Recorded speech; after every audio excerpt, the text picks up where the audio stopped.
نحمدہ و نصلی علی رسولہ الکریم اما بعد فاعوذ باللہ من الشیطان الرجیم بسم اللہ الرحمن الرحیم۔ السلام علیکم ویورز۔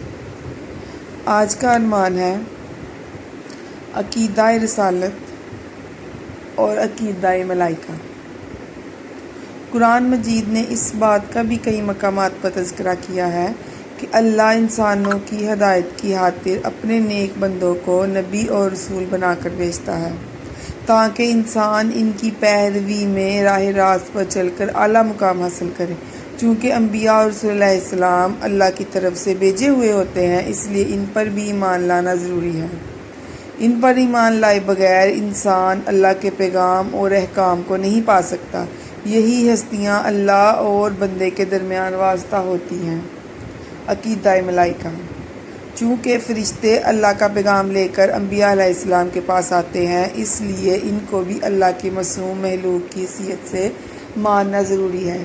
جو ہمارے چینل پر نئے ہیں پلیز سبسکرائب کرنا مت بھولیے گا اور لائک اور شیئر ضرور کیجیے گا۔